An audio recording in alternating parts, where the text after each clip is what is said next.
ಮಾಧ್ಯಮಗಳಲ್ಲಿ ಪಾಕಿಸ್ತಾನ ಪರ ಘೋಷಣೆ ಸ್ಪಷ್ಟವಾಗಿತ್ತು. ಆದರೂ ಈ ಸಂದರ್ಭದಲ್ಲಿ ಸಚಿವರು ದೇಶದ್ರೋಹಿಗಳ ರಕ್ಷಣೆಗೆ ನಿಂತಿದ್ರು. ಜವಾಬ್ದಾರಿ ಮರೆತು ದೇಶದ್ರೋಹಿಗಳ ಪರ ನಿಂತಿದ್ದು ದುರ್ದೈವ. ದೇಶದ್ರೋಹಿಗಳಿಂದ ಇವರ ನಡೆಯೇ ಆತಂಕಕ್ಕೆ ಕಾರಣವಾಗಿದೆ ಎಂದು ಮಾಜಿ ಮುಖ್ಯಮಂತ್ರಿ ಬಸವರಾಜ ಬೊಮ್ಮಾಯಿ ಅಸಮಾಧಾನವನ್ನ ವ್ಯಕ್ತಪಡಿಸಿದ್ದಾರೆ. ಸುದ್ದಿಗಾರರೊಂದಿಗೆ ಮಾತನಾಡಿದ ಅವರು, ಪಾಕ್ ಪರ ಘೋಷಣೆ ಕೂಗಿದ ಸಂಬಂಧ ಎಫ್ಎಸ್ಎಲ್ ವರದಿ ಬಂದು 4 ದಿನ ಆಗಿದೆ. 2 ದಿನಗಳ ಹಿಂದೆ ಎಫ್ಐಆರ್ ಮಾಡಿಕೊಂಡಿದ್ದಕ್ಕೆ 3 ಬಂಧನವಾಗಿದೆ ಎಂದು ತಿಳಿಸಿದ್ದಾರೆ. ಪಾಕ್ ಬೆಂಬಲಿತ ಲಷ್ಕರ್ ಎ ತೊಯ್ಬಾ ಭಯೋತ್ಪಾದಕ ಸಂಘಟನೆಯ ಕೈದಿಗಳನ್ನು ಹಿಂಸಾತ್ಮಕ ಭಯೋತ್ಪಾದನಾ ಕೃತ್ಯ ನಡೆಸುವಂತೆ ಪ್ರೇರೇಪಿಸಿದ್ದ ಪ್ರಕರಣಕ್ಕೆ ಸಂಬಂಧಿಸಿದಂತೆ ರಾಷ್ಟ್ರೀಯ ತನಿಖಾ ಸಂಸ್ಥೆ ಇಂದು ಕರ್ನಾಟಕ, ತಮಿಳುನಾಡು ಸೇರಿದಂತೆ 7 ರಾಜ್ಯಗಳ 17 ಸ್ಥಳಗಳಲ್ಲಿ ಏಕಕಾಲಕ್ಕೆ ದಾಳಿ ನಡೆಸಿದೆ. ಸಿಲಿಕಾನ್ ಸಿಟಿಯಲ್ಲಿ ಕನ್ನಡದ ಕೊಲೆಯಾಗಿದೆ. ಹೌದು, ನಗರದ ಕೆಲವು ಪ್ರದೇಶಗಳ ಸಂಸ್ಥೆಗಳ ನಾಮಫಲಕಗಳಲ್ಲಿ ಕನ್ನಡದ ಅಕ್ಷರಗಳನ್ನು ತಪ್ಪಾಗಿ ಬರೆಯುವ ಮೂಲಕ ಕೆಲವರು ಕಸ್ತೂರಿ ಕನ್ನಡದ ಕೊಲೆ ಮಾಡಿದ್ದಾರೆ.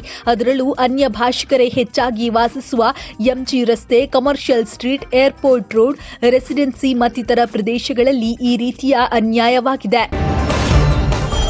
ಕರ್ನಾಟಕದ ರಾಜಧಾನಿ ಬೆಂಗಳೂರಿನ ರಾಮೇಶ್ವರ ಕೆಫೆಯಲ್ಲಿ ಸಂಭವಿಸಿದ ಬಾಂಬ್ ಸ್ಫೋಟ ಪ್ರಕರಣ ಸಂಬಂಧ ರಾಷ್ಟ್ರೀಯ ತನಿಖಾ ದಳ ತಮಿಳುನಾಡಿನಲ್ಲಿ 5 ಶಂಕಿತರನ್ನ ವಶಕ್ಕೆ ಪಡೆದು ವಿಚಾರಣೆಗೆ ಒಳಪಡಿಸಿದೆ.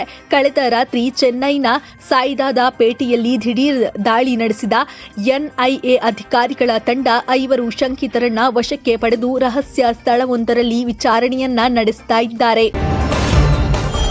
Bollywood mega star Amitabh Bachchan ಅವರು ವಿದೇಶಾಂಗ ಸಚಿವ ಜೈಶಂಕರ್ ಅವರ ಭಾರತ ಬುಲ್ಲಿ ಅಲ್ಲ ಎಂಬ ಹೇಳಿಕೆಯನ್ನ ವಾವ್ ಎಂದು ಗುಣಗಾನ ಮಾಡಿದ್ದಾರೆ. ಕಳೆದ ವಾರ ನಡೆದ ಕಾರ್ಯಕ್ರಮವೊಂದರಲ್ಲಿ ಉಪಖಂಡ ಮತ್ತು ಹಿಂದೂ ಮಹಾಸಾಗರ ಪ್ರದೇಶದಲ್ಲಿ ಭಾರತವನ್ನ ದೊಡ್ಡ ಬುಲ್ಲಿ ಎಂದು ಗ್ರಹಿಸಲಾಗ್ತಾ ಇದೆ ಎಂದು ಜೈಶಂಕರ್ ಅವರನ್ನ ಕೇಳಲಾಗಿತ್ತು. ಆಗ ಭಾರತವನ್ನ ದೊಡ್ಡ ಬುಲ್ಲಿ ಎಂದು ನೀವು ಕೇಳುತ್ತೀರಾ, ಆದರೆ ನೆರೆಹೊರೆಯವರು ತೊಂದರೆಯಾಗುವಲ್ಲಿ ದೊಡ್ಡ ಬುಲ್ಲಿಗಳು 4.5 ಬಿಲಿಯನ್ ಅಮೆರಿಕನ್ ಡಾಲರ್ ನೆರವು ನೀಡಲು ಸಾಧ್ಯವೇ ಎಂದು ಮರುಪ್ರಶ್ನಿಸಿದ್ರು.